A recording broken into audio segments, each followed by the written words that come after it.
Halo teman-teman Kelontong Ruru, untuk section kali ini tanya jawabnya yang bersumber dari Instagram Kelontong Ruru ya. Jadi beberapa hari lalu Kelontong Ruru itu buka kolom pertanyaan, silakan nanya apa aja yang berkaitan dengan nepe atau tafor.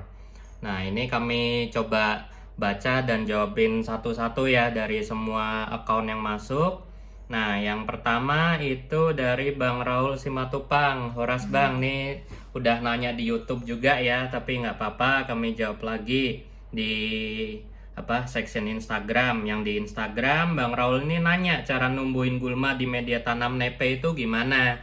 Jadi kalau gulma yang dimaksud Bang Raul kayak yang ditanya di YouTube itu pakis, memang karena udah ada banyak pakis di GH-nya Kelontong Ruru, jadi sporanya pada nyebar. Nah, si pakis-pakis ini juga asalnya dari mana kok banyak di GH-nya Kelontong Ruru? Itu karena medianya berasal dari Petmos, Sphagnum yang bawa spora atau pakis andam. Karena pakis andam juga dari pakis mati ya, yang tentunya pasti masih bawa spora pakis juga. Kemudian juga saya mau jawab untuk berkaitan dengan video YouTube untuk Bang Raul itu sebenarnya untuk mikroba yang bagus, untuk nepe itu rata-rata adalah jenis fungi ya. Seperti mycorrhiza sama trichoderma. Kalau mycorrhiza itu sifatnya untuk membantu pertumbuhan akar. Jadi akarnya makin lebat dan rimbun, dan mungkin ini menjadi pintu komunikasi antara akar nepe dengan sesama nepe atau tanaman simpatrik lainnya. Jadi seperti yang kita tahu, dengan hifa dari jamur mycorrhiza tersebut yang semakin menyebar, itu juga ikut membantu. Jadi mereka nyebarnya itu numbuh nempel sama akar. Dan hifanya ini saling menghubungkan antara akar satu tanaman dengan tanaman lain. Dan ini bisa search jurnal-jurnal tentang mycorrhiza sama perannya untuk tanaman ya. Kalau Bang Raul lebih penasaran atau pengen tahu lebih lanjut. Cuman kurang lebih perannya seperti itu. Jadi dia mengoptimalkan fungsi akar dengan cara memperluas permukaan atau peredaran akarnya, sama menjadi pintu komunikasi dengan tanaman-tanaman lain atau mikroba lainnya ya. Nah, kemudian juga jamur yang bermanfaat itu adalah trichoderma. Kalau trichoderma ini dia sifatnya makan jamur. Jadi jamur makan jamur ya. Seperti antibiotik lah ibaratnya. Cuman kalau sama dia beneran dimakan, bukan diracunin mati sesama jamurnya. Nah, cuman bahayanya kalau pakai trichoderma adalah dia juga bisa makan jamur mycorrhiza juga. Makanya saya nggak pernah bahas lengkap, takutnya akan menjadi salah kaprah, mispersepsi, atau bisa jadi malpraktek malahan. Jadi nggak rekomen lah untuk mikroba-mikroba ini diuji coba untuk pemula.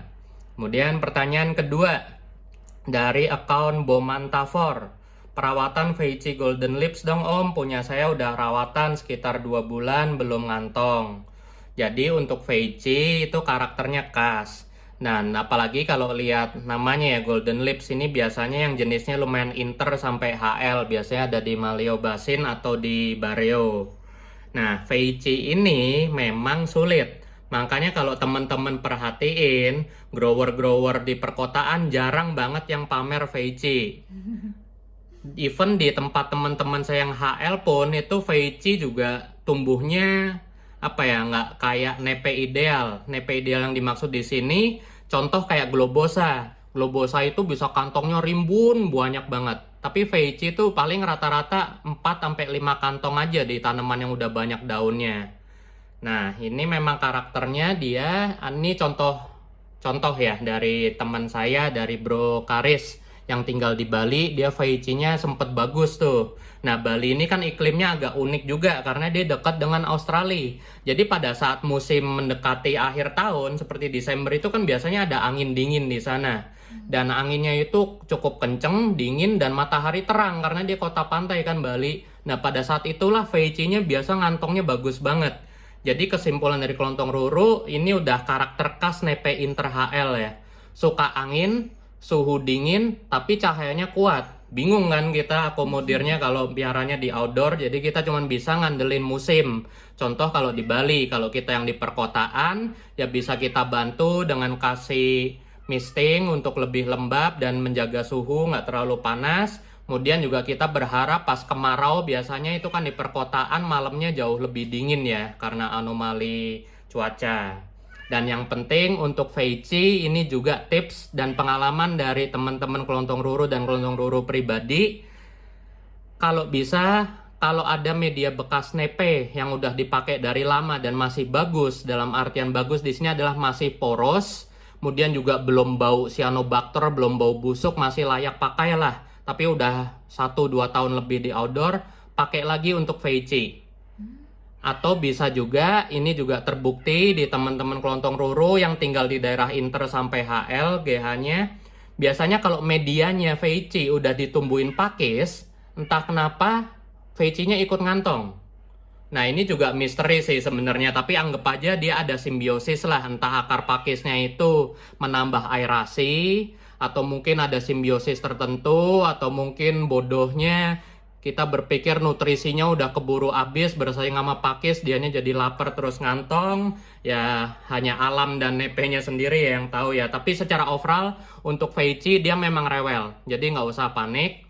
Terus juga dia karakternya memang Inter sampai Highland baru bagus. Jadi harus cahaya kuat, suhunya cukup dingin, kemudian berangin. Untuk kelembapan karena dia biasanya berbulu, ini udah pakem. Biasanya nepe berbulu itu nggak terlalu butuh kelembapan.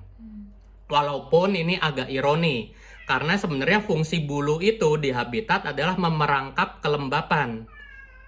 Jadi itu adalah cara dia survive untuk mendapat kelembapan lebih. Nah, cuman kalau di kultivasi kita, bulu itu kan kita nyiramnya manual atau apa, dan anginnya relatif jarang ya. Itu bisa jadi sarang patogen kayak alga atau jamur yang biasanya malah jadi nempel di daun-daun berbulu.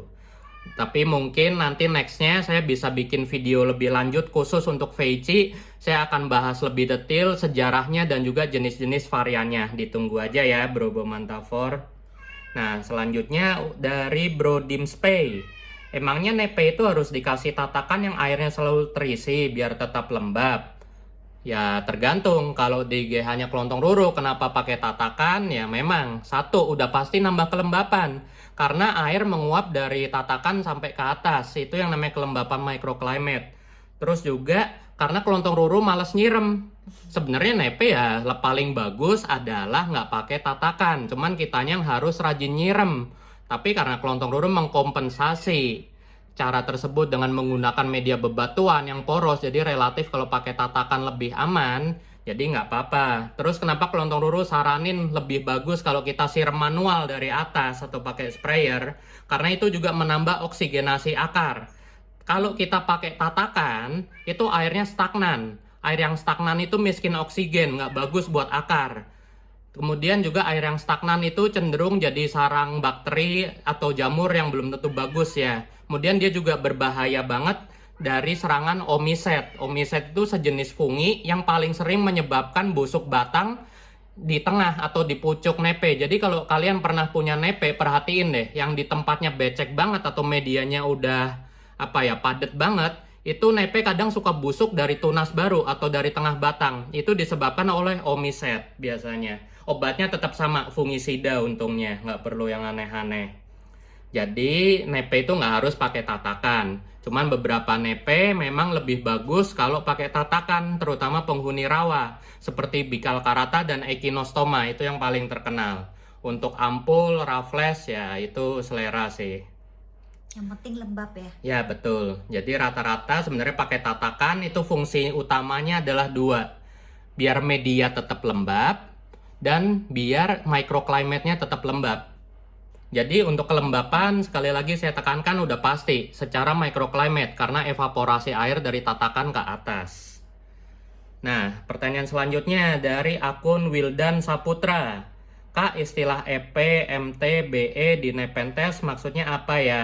Itu adalah singkatan aja biar kami para seller atau hobbyist nggak capek ngetik. Jadi itu adalah brand atau merek atau nursery yang menghasilkan nepe tersebut. Kalau EP itu Exotica Plants dari Australia dimiliki oleh Job Mansell. Kemudian ada Malaysiana Tropical dari Malaysia. Dan dia dulu terkenal karena didukung oleh Chen Li. Jadi Chen Li ini adalah fotografer kehidupan alam liar dan explorer ya. Orangnya itu bener-bener bener-bener pendukung nepe di habitat banget lah. Saya juga dapat cerita dari teman, si Cienli ini kalau lihat kita punya nepe yang cabutan kelihatan banget mukanya tuh udah asem banget deh dia. Jadi jangan sekali-kali pamer nepe cabutan ke Cienli. Nah, terus ada juga BE, Borneo Exotic, itu dari Sri Lanka, dimiliki oleh Robert Cantley yang dulu nemuin Nepenthes truncata black yang sekarang berkembang jadi Rob Cantley. Terus sekarang disanggah lagi ya, dibilangnya Rob Cantley itu adalah hybrid Nebularum truncata dan sejenis nepe lain yang udah hilang. Kemudian juga contoh untuk brand itu ada Native Exotic, ada Sunbelt Exotic, kemudian ada Lailani dari Hawaii, kemudian ada juga Carnivero. Semua masing-masing punya kelebihannya masing-masing. Itu brand aja. Tapi kadang beberapa contoh kayak Feici, ini juga agak rancu bilangnya. Ada Feicika. Feicika itu aslinya dari EP dan itu nama kode klonnya. Nah, tapi seller sini kebanyakan make Feicika, artinya itu Feici Kalimantan, dari Kalimantan. Tapi kalau untuk yang huruf-huruf EP, MTBE itu udah pasti brandnya. Kemudian kalau F apa M itu female sama male ya biasanya. Nah, oke, pertanyaan selanjutnya dari akun Alam Syah Bayu. Tips buat ngerawat Nepenthes dataran tinggi dong. Ya udah pasti punya GH, pakai AC, pakai misting. Kalau masih nggak mau ngantong, tambahin lampu LED jadi pencahayaannya lebih optimal. Nggak ada cara curangnya ya. Ada sih cara curangnya, tapi juga nggak berlaku buat semua NPHL. Kita sungkup aja pakai plastik laundry. Tapi tetap untuk suhunya atau sirkulasi udaranya itu nepe-nepe HL rewel. Jadi banyak mereka dari nepe inter HL itu sukanya angin, nggak ada cara cheatnya. Kecuali kita tahu nepe apa yang adaptif seperti Maxima, Ventricosa, beberapa Gymnamphora, kemudian dari pengalaman Klontong Ruru juga Ovata itu masih bisa, Tentaculata masih bisa. Tapi juga ada genetik yang berpengaruh. Misalkan saya ngambil 20 tentaculata dari alam, belum tentu 20-20-nya hidup atau 20-20-nya langsung mati semua. Pasti ada yang hidup, ada yang mati, kemudian ada yang bisa tumbuh bagus, ada yang tumbuhnya empot-empotan, itu genetik berpengaruh ya. Nah, pertanyaan terakhir untuk section kali ini dari Bro Darwan Sebaste. Perawatan Mirabilis echinostoma susah banget ngantonginnya padahal Mirabilis. Nah, seperti yang kita tahu ya, Mirabilis echinostoma ini dia lumayan endemik, jadi tumbuhnya lumayan lokal, nggak kayak Mirabilis lain. Dia kebanyakan ada di Malaysia sama Brunei Darussalam. Tapi menurut Hunter juga ada sih beberapa di perbatasan antara Indonesia dan Malaysia yang udah masuk ke Indonesia. Nah, kalau lihat habitatnya, si echinostoma ini demen banget panas, medan terbuka, medianya poros, kemudian tetap lembab, kelembapan medianya, jadi kurang lebih becek lah. Dan dari pengalaman Klontong Ruru, piara echinostoma, nanti kami akan bikin section khusus untuk membahas Nepenthes mirabilis, termasuk mirabilis biasa, globosa, dan echinostoma ya, akan kami jelaskan di situ lebih lengkap. Cuman sebagai panduan kurang lebih begitu. Echinostoma itu sukanya medianya poros, kemudian juga ada airnya, jadi lembab banget medianya, kita bisa pakai tatakan, kemudian panas. Dan memang dari pengalaman Klontong Ruru, echinostoma itu biasanya lebih bagus pada saat musim kemarau. Jadi udah pasti dia minta cahaya yang kuat ya. Oke, sekian teman-teman. Thank you.